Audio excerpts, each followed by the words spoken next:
It happened in the early hours of September 4th, 2018, deep in the Carpathian Mountains of Romania. The region was quiet, isolated, and geologically stable. No earthquakes have been recorded there in over a decade. For the small research team stationed near Mount Aurea, it was supposed to be another uneventful night of atmospheric monitoring. At 3:42 a.m., their instruments registered something strange, not seismic activity, but a brief distortion in ground positioning data. The GPS array positioned across the valley indicated a sudden lateral shift. At first, the team assumed an equipment malfunction. The error margin was too large to be real. The reading suggested that the lower slope of Mount Aurea had moved more than 12 meters to the east.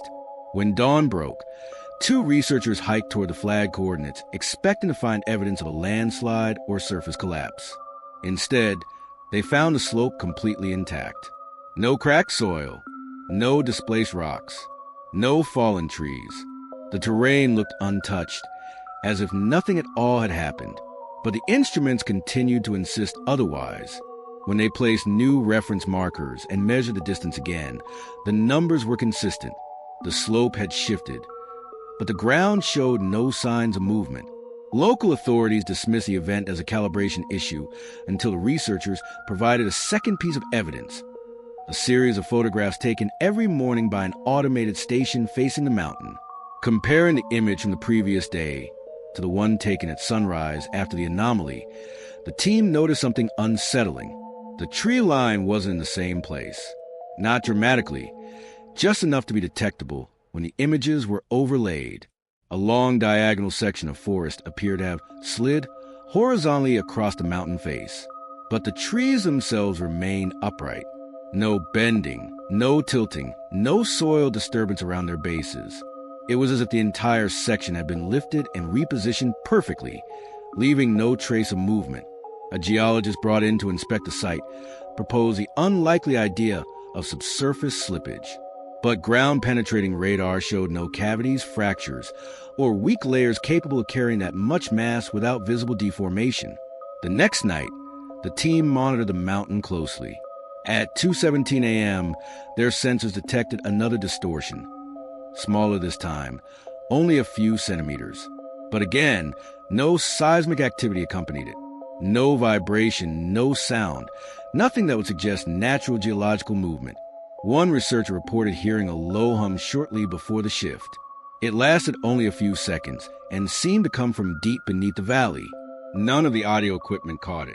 Days later, satellite imagery confirmed the original anomaly. The mountain's coordinates did not match the archival data. The section of the slope was indeed offset by roughly 12 meters, with no geological explanation. A government research division quietly took over the investigation. Their report concluded that the anomaly was likely due to atmospheric refraction and equipment synchronization errors. But the field team knew that wasn't true. Their instruments had been independently confirmed, recalibrated, and cross-checked. The displacement was real. Months after the official closure of the case, one of the researchers revisited the site alone. He noticed something that hadn't been recorded in the reports.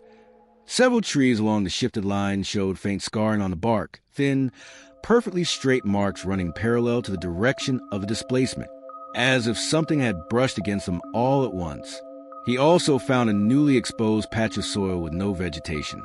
It was unnaturally smooth, almost polished, reflecting sunlight in a way that didn't match the surrounding ground. He took a sample to analyze later, but before he could return to the station, his GPS lost signal entirely in the section where the movement had first been detected. The device simply froze, unable to compute its location. To this day, no natural process is known to shift a section of mountain horizontally without seismic activity, without terrain disruption, and without leaving physical scars on the landscape. Whatever move that slope on Mount Aurea did so with precision, quietly, cleanly, and in a way that suggests the force came from beneath, not above. And the polished soil? Its composition has never been publicly released. Some believe the mountain didn't move at all. Something under it did.